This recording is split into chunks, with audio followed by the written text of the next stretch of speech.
What will happen if all the nuclear power plants in the world explode? You are accustomed to drinking your tasty aromatic coffee in the morning, being wrapped in your favorite fluffy bathrobe in the evenings, having dinner in the bosom of your family. Do you think that it will always be so? What if one day, upon opening the window, instead of birds chirping, you hear one giant hell of a boom, and the blissfully blue sky is dotted with huge flaming mushroom clouds? Turning on the TV, you find that a disaster has occurred all over the world.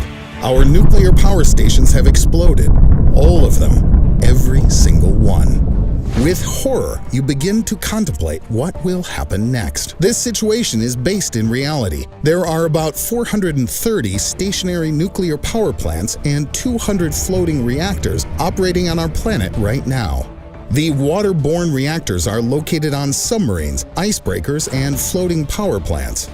By the middle of the 21st century, the total number of reactors will double, reaching about 898. At the moment, these formidable installations are all quite warm and fuzzy. They are working quietly, providing energy for power stations. But if all of them simultaneously exploded, there would be hell to pay. What would happen after the explosion? How would the progress of mankind change? And how realistic are these suppositions? But before I begin to answer these questions, I would first like to recommend something to you. Alliance is the new mobile RPG I got stuck in the last few weeks. There are over 400 unique characters, which can be combined into more than 10,000 different combinations. Amazing game regimes. My favorite one is the deadly battle with giant bosses, and PvP, with which I sometimes play with friends, as well as really large-scale battles between guilds. I could talk about this game for hours, but it's better to go and check it out yourself. Download Alliance right after seeing this video and get a huge bonus of 50,000 gold and 50 precious stones immediately.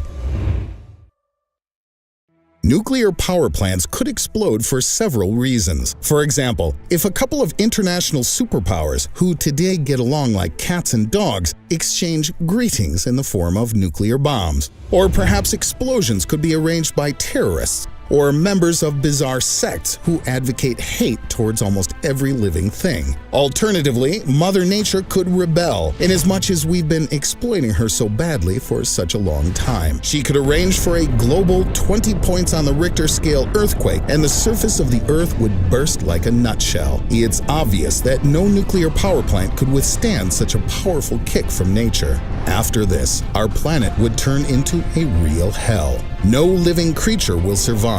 At least, that's what the hero of the popular American TV series The 100 claims. In that series, humanity has to travel to other planets in order to survive after the disaster. But not for long. According to the interplanetary settlers' prognostications, after 6 years, the atmosphere of our home planet should clear up. After that, the escapees have intentions to return. Of course, this is just sci-fi fantasy, but remember how many times science fiction writers have predicted the future. Arthur C. Clarke, for example, wrote about the emergence of artificial Earth satellites long before they existed, and H.G. Wells imagined atomic weapons 30 years before their first use. Nevertheless, we believe scientists more. What do they think about a possible apocalypse? And can we survive one under conditions where migration to other planets is not yet available? Using information collected after the Chernobyl and Fukushima nuclear disasters, Japanese scientists have modeled just such a situation as we have been discussing. The simultaneous explosion of all nuclear reactors on Earth will exceed 500 times the power and intensity of the Chernobyl accident. This would render the Earth unsuitable for human life, not for 6 years, but for a much longer 156 years. After the explosions, the cities of our dear planet will begin to burn like torches. The height of the firestorms would reach up to 5 kilometers high. Their flames will turn almost any material into ash. The firestorms will suck in everything whatsoever that gets in their way, and will not end until they burn the entire planet to the ground. As a result, an incredibly large amount of soot, smoke, and dust will rise into the air, blocking off the light of the sun. A nuclear winter will come to the Earth. An incredible cold would envelop the planet. In the winter months, the temperature would reach 50 degrees below zero, and in the summer, the frost would carry on even in tropical regions. For several years, the entire globe would freeze to a depth of several meters. The rains would end, and never-seen-before storms would commence. But almost no one would be there to see it. Most of the Earth's living creatures, including humans, would die right after the explosions. The surfaces of any unfrozen rivers, seas, and lakes, and sometime later the slowly cooling oceans, would be covered with rotting dead fish and other putrefying marine species. All of the various food chains would rupture. Perhaps on the planet there would remain some low-level life forms, for example, mosses and lichens. But the higher life forms, including, incidentally, the despised rats and cockroaches, would perish. But this fact would be little solace to the smattering of people who, perhaps, might somehow survive after the apocalypse. But they wouldn't have time to think about the hated rodents and insects. The survivors would slowly die off from radiation poisoning and lack of food and potable water. But what if this all weren't so? There's an opposing theory. It says that even in case of an explosion of all the nuclear power plants on the Earth at the same time, there would be no nuclear winter. The author of this research is a famed Russian scientist in the field of fires and fire safety, one Yosef Abduragimov. His main postulate is that hundreds of nuclear tests have already been carried out on the planet, and that they did not create fire tornadoes and didn't throw thousands of tons of dust and soot into the atmosphere. Moreover, the eruptive force of the largest volcanoes on the planet exceed by many times the capacity of nuclear devices created by us lowly humans. And though the volcano's emissions have been monstrous, they did not eclipse the sun. The Earth's atmosphere is so immense and remarkable that even a nuclear war cannot completely clog it up. By the way, science fails to provide a singular answer to the question of what would bring more harm, the explosion of an atomic bomb or a nuclear power plant. Everyone agrees that the main difference involves time parameters. The bomb is an instantaneous device. The energy it releases is 1,000 times faster in comparison with an atomic reactor meltdown. This leads some researchers to believe that multiple nuclear bomb strikes would lead to catastrophe on a monstrous scale, whereas a series of accidents at nuclear power plants wouldn't threaten globe-spanning cataclysms. Others, conversely, argue that the destruction of nuclear power plants would give a slow but much longer spread of radiation. At the same time, radiation would cover immeasurably large areas as compared to the explosion of an atomic bomb. Who is right? God knows. But I think, as folk wisdom states, between two evils 'tis not worth choosing. Let's return all the same to the firestorm. In fact, large-scale forest fires are not uncommon on our lovely Earth, and they are certainly not smaller than tornadoes and explosions at nuclear power plants. But why aren't tornadoes observed during these fires? And indeed, the soot remaining after a forest fire is dozens of times less than what we would expect after a nuclear catastrophe. The fact is that the burning of forests are generally located over large areas and not concentrated in one place, as would be the case with exploding nuclear power plants. In approximately the same way, in cities, combustible substances that burn are spread out and deposited in various places around the buildings and other structures. In such a case, only up to about 20% of all the materials burn. There isn't enough energy for more widespread damage, even in the case of the largest fires. But even if a firestorm nevertheless is formed, a powerful airflow arises in the turbulence zone, thus increasing combustion efficiency. And even in such a scenario, the quantity of soot and other harmful particles and effects would still be much less than that occurring after an explosion at a nuclear power station. Another ace in the hole of the nuclear power plant is radiation. Of course, radioactive contamination is extremely dangerous for humans and all living things. But even today, people manage to survive in conditions of increased background radiation. For example, in areas after the testing of nuclear bombs, or near the two nuclear disasters that have already occurred, Chernobyl and Fukushima. Furthermore, underground shelters that exist in many cities would help the inhabitants of the planet to wait out the catastrophe. In the opinion of some experts, Not only special bunkers, but also metros, catacombs and caves, and other similar underground structures would serve the purpose quite well. Only underground shelters which were located less than 100 meters from the epicenters would be destroyed immediately. Suppose people survive. What has the morrow in store for us? Many researchers believe under such conditions of large amounts of radiation that DNA would be damaged and there would be mutations. Occurrences of cancer would increase exponentially. This would not be the most flattering way to affect a person's appearance.